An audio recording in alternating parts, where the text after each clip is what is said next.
Hi everyone, I'm here in beautiful Vancouver, just out for a walk. So yes, it's been a year since I said I was going to upload videos, and this is just me off the cuff, just recording my thoughts. And this will be YouTube video number one. I'm just gonna take action and do it. That has been one of the major lessons. So much of the things I've been learning, I've just been keeping condensed to myself, whether on my notebook or on my Notion, with the intention of sharing it into the world, but just not.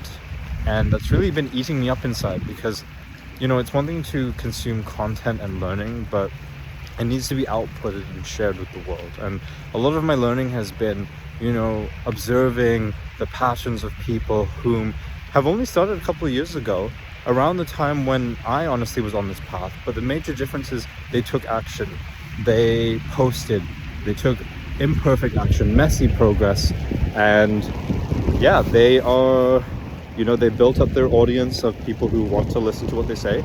Well, very windy and very rainy, but yeah, that's kind of the main thing that I'm going to do. I have a library. I feel like a dragon sitting on gold, just hoarding it, but what's the point of that? What's the use of that? So the main intention is to really just start posting my thoughts, make YouTube videos like this.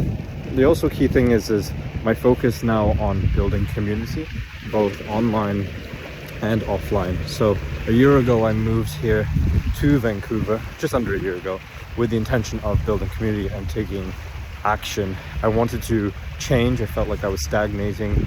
I'd just come back from Guatemala and really wanted to keep that magic alive. You have to change your situation.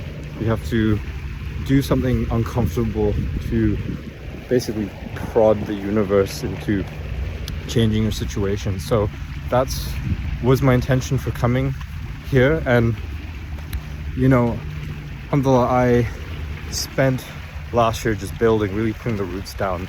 But in that time, I'm also working a 9-to-5 job, and also have other personal goals and life goals. And that's the major thing when you're on this creative path. It's kind of like Maslow's hierarchy of needs. To be a creator is to be in a position of privilege. It means you have a lot of your needs met, and you have that energy and time, whether you generate it or you make it, to start on this path. So that's kind of just the main steps for me now, which is basically just start posting, start writing. And even a video like this, I'm just out for a walk right now in my favorite place. I saw some seals, saw a couple of eagles that were hunting. I've just got my AirPods, just got my phone.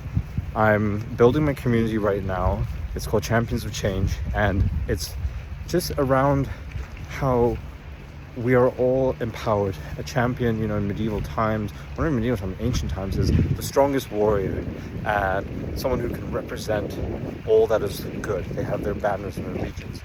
I'm right now becoming a horse archer. I love horses and been riding my whole life basically, but being here in BC, I've wanted to try archery, and being able to combine the two has just been such an amazing experience. So I'll speak more to that and the progress, but I'm combining that and the Furusiya, which is the ancient chivalric code in the Arabian Islamic era of horsemanship. The Arabian horses and the riders of the steppe, all of the Mongolian Empire, the horse archer was revered and is an incredibly powerful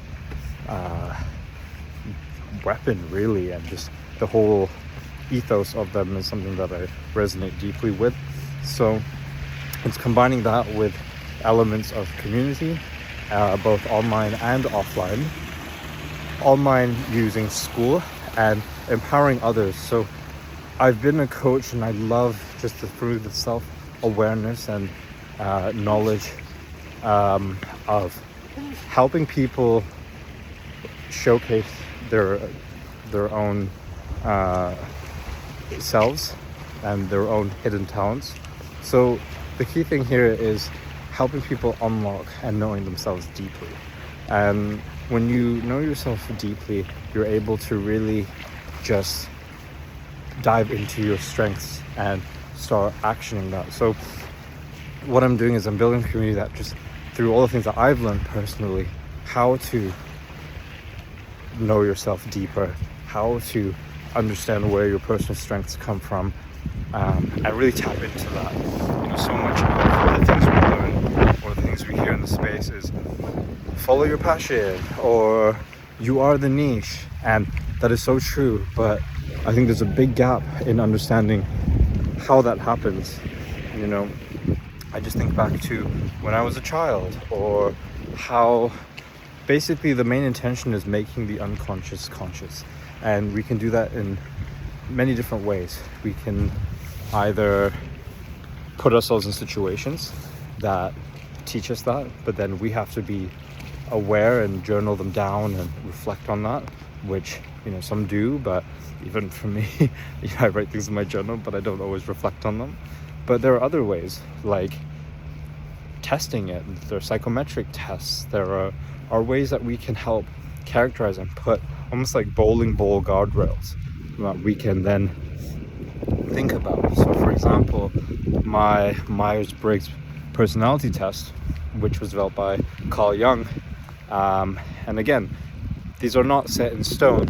These aren't like, oh, I'm this, blah, blah, blah, but they're amazing templates and places to start when it comes to self-awareness. So for example, for me, I'm an ENFP, so extroverted, intuitive, feeling, perceiving. I love being around people, and I've definitely felt these traits manifest in my life, and how I need those to really help me be and operate at my best. So Champions of Change is a community where you too can discover more about yourself and share that. I think the other key thing is community.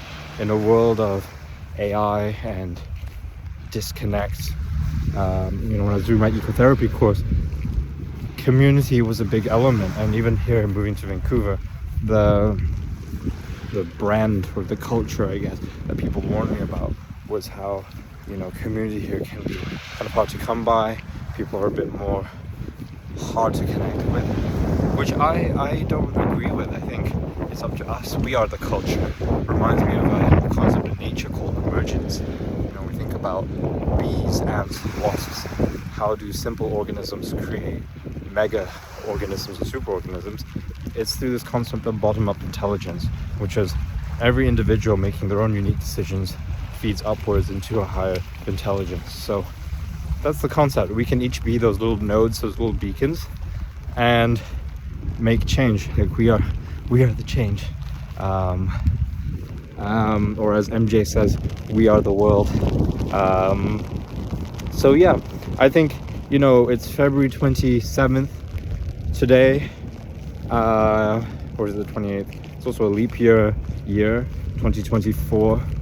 So now's the time to take action. There's so many things happening, so many revelations both happening in the world, economically, politically, technologically, that we need to be our best. We need to take ownership of our own lives. And I'm saying this starting with me, but I really, we thrive, we're stronger together, we are better together. So that's the intention, to grow, to evolve, and also not be alone in the journey, because we are not meant to be alone. And there is strength in shared experiences, there is strength in vulnerability, and there is so much beauty in the world. So yeah, video 1. Thanks for being here. Catch you in the next one.